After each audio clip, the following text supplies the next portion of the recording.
Hello there, Ben Bowers, the Spirit Specialist, and I am here today to talk to you about the Sheffield Distillery Assay Limoncello Gin. Their brand new seasonal edition for summer arrived on the shelves yesterday, so I've had a little sample in the fridge, chilling nicely. I have tried it at room temperature, but I think it will be better chilled. It still drinks really well at room temperature, but I think this is one that definitely needs to be chilled because of that limoncello element. But before I tell you what it tastes like, let me tell you about the distillery, the master distiller that they've got and his pretty epic story, and also how this is made, because it's quite different.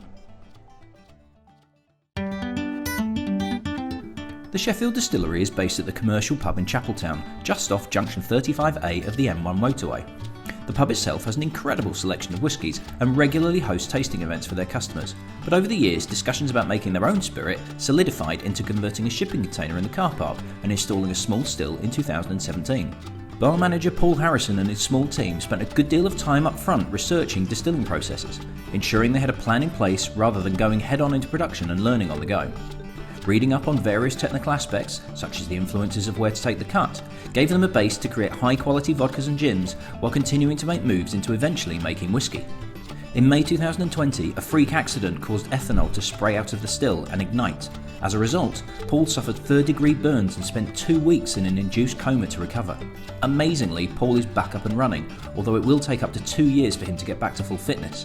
And following an adaptation to the still, whereby it heats up using a water bath, he is back to producing spirit.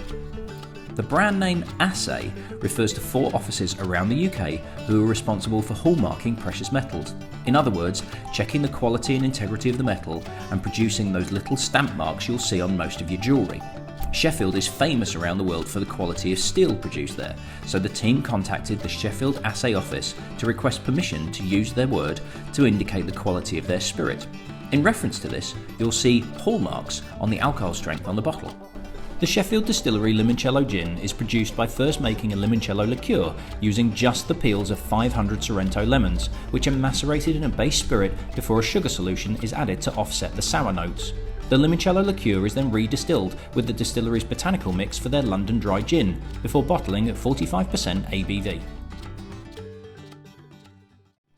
So, it's kind of an unusual process that they've done here in terms of making the liqueur and then redistilling it and turning it into gin. So, the expectation would be, because obviously limoncello being a liqueur and you see limoncello gin, is that it's going to be a sweet gin, it's going to be a sweet liqueur gin, but this absolutely isn't at all. This is based purely on the little sample that I had yesterday at room temperature.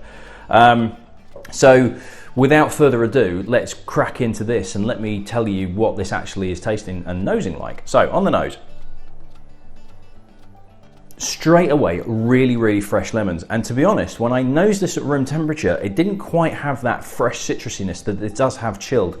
Now this has been not in the freezer because I don't actually have a shop in the freezer. I don't have a freezer in the shop, but I do have a little fridge at the back to keep my milk cold for coffees. So this has been left basically 24 hours pretty much. It is nicely chilled, and I'd be intrigued to see what this is like out in the freezer. But there is that fresh lemon zestiness. It really is lemon peel, but you do get, and I always get from limoncellos, really good quality limoncellos that aren't too sugary sweet, there's like a lemon sherbet element as well, sort of a really fresh, almost fizziness that's slightly sweet, but it's lemon sherbet sweet, so it's kind of like a sweet sour.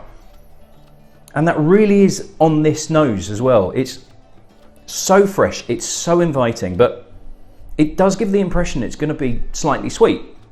Now on the palate,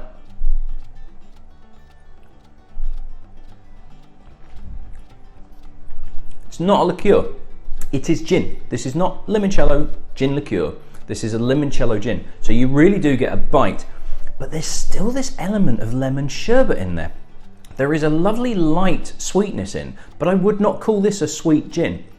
And I think that's partly because they're bottling at 45%, as they do across the rest of the range. If this was down at 40, maybe even 42, I think it would start to have a slightly sweeter element, or even 37.5%, which is the legal minimum to be gin. Anything underneath that becomes gin liqueur. If this was a mainstream gin, say Gordon's, or I don't know, even the likes of like Malfi or J.J. Whitley or whatever it is, the ones you find in the supermarkets, and they've got bucket loads of flavours, I would expect it to be bottled at 37.5%, and it would be sweeter in order to appeal to a more mainstream market. Because they've bottled at 45, it's got a bit more bite to it, and it makes it a little bit fresher, and it knocks down that sweetness, but there is still a sweetness there. You do get that limoncello element. It's not a lemon gin, and I've seen like lemon drizzle gin liqueurs and all that lot, and they're just full of sugar. You get that touch of sweetness from the limoncello through the redistillation. So it's very unusual, and it surprises me for the Sheffield Distillery, because they tend to go quite big on the flavours. You know, the elderflower and apricot they did was really kind of like full on apricot with a little bit of elderflower underneath supporting. The rhubarb and custard is incredibly intense. It's like concentrated rhubarb and custard sweet.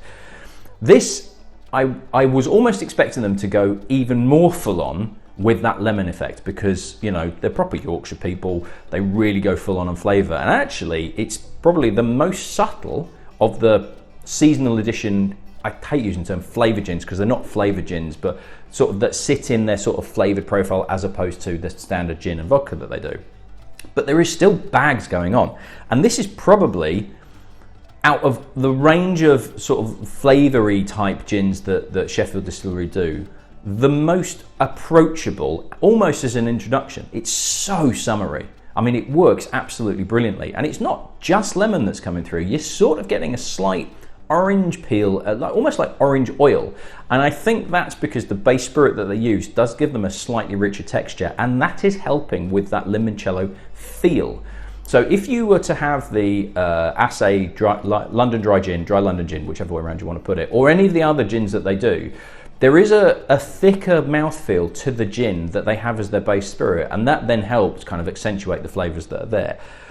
And that richer mouthfeel, that slightly thicker, oilier feel that's on there, accentuates the limoncello effect of this. Now, they are actually producing a limoncello at the same time as well. So, of the 500 lemons that they use, they have taken a batch to make the gin, but they are also releasing a limoncello. And I'm really looking forward to doing that. They're doing a clemencello as well, so essentially clementine limoncello.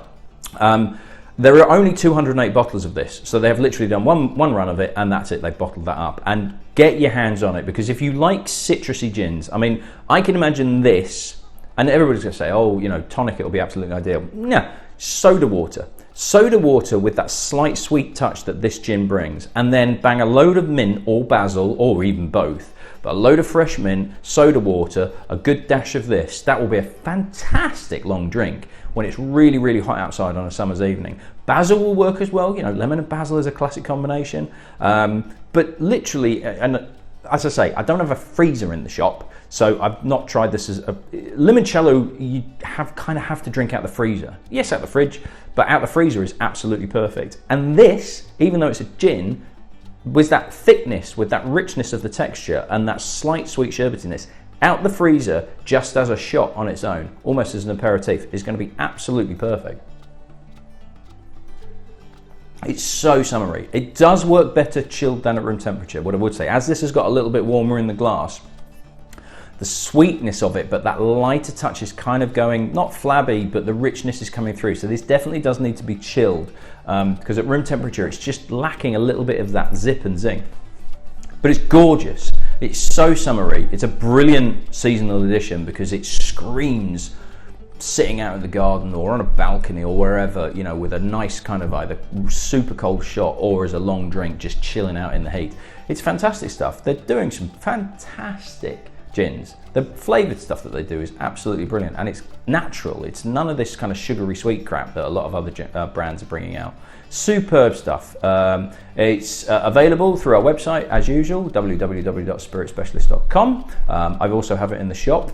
As I say, not many bottles available. I haven't got that many bottles in because there are only 208, and other retailers have taken them as well. And you can buy it through their own website, but I prefer if you were buying through me. Thanks very much. Price is the same, so it's not cheaper with them, I don't think. But highly recommend it. Absolutely love it, and I can't wait to try their limoncello when that comes out, because that is based just purely on the gin. It's going to be something special. Right, that's me done.